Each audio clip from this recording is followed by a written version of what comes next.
knjiga, ki jo držim v rokah, je dokaj zanimiv in tudi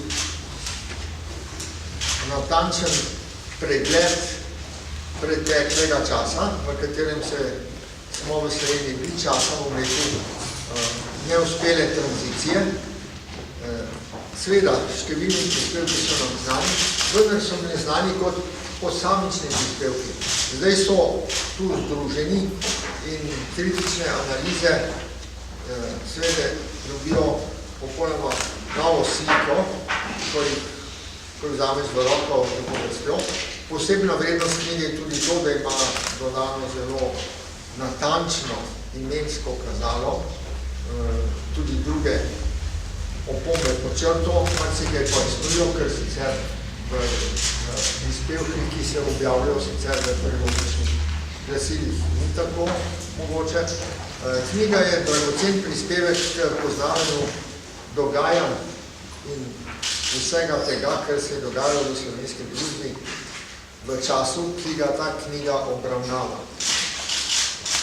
Gotovo so takšni retrospektivni pogledi izjemno pomembni, sam sem pa prepričan, da tudi potrebni.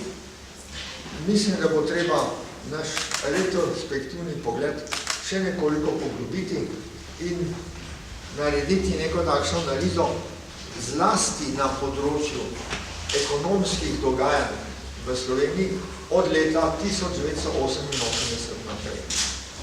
Mi tega nimamo, čeprav so nekateri avtori so se tega tudi do zdaj doživeli, vendar vsak v svojem segmentu.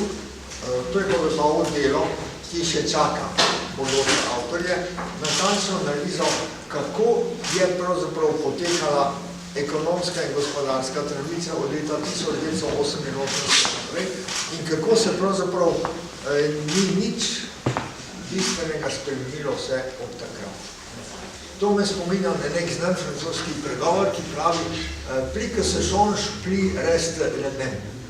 Bolj, ko se spreminjajo stvari, bolj ostanejo iste.